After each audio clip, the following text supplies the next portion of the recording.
Easter Sunday, bells ringing, kids hunting eggs, sermons about a risen Saviour. It's the big day, the climax of the Christian calendar. But what's really going on? Day 1, we exposed Easter's pagan roots. Day 2, we cracked open its stolen symbols. Now let's unmask the timeline of this holy day and the rituals that don't add up. First, the date. Easter Sunday isn't fixed. It's the first Sunday after the first full moon following the spring equinox, March 21st. Sounds random? It's not. That's straight out of pagan lunar calendars, not the Bible. The Council of Nicaea, 325 AD, set this rule to sync with Passover, but also to hijack spring festivals. The equinox was sacred to pagans. Think Ostara, the Germanic spring goddess, or Eostra, who we've already met. Their celebrations mark renewal, not resurrection. Christians just piggybacked on the timing to pull in converts. Let's break down the day itself. Sunrise services kick things off. Congregations gather at dawn, facing east, singing hymns as the sun rises.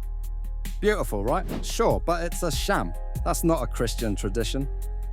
It's lifted from sun-worshipping cults like Mithraism, big in Rome before Christianity took over. Mithras faced east at dawn to honor their sun god.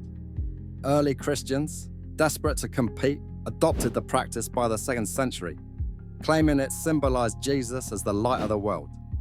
Convenient rebrand, but the Bible never mentions sunrise services.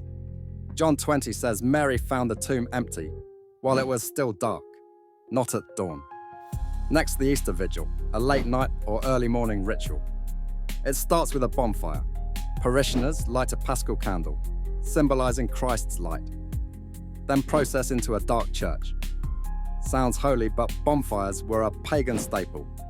Celts lit them during spring equinox to honor Bel, their fire god, believing flames purified the land for new growth.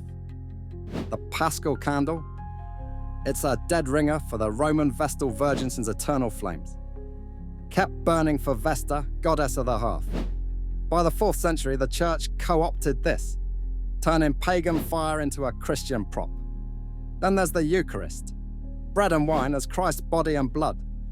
It's the heart of Easter Mass, but its roots are murky.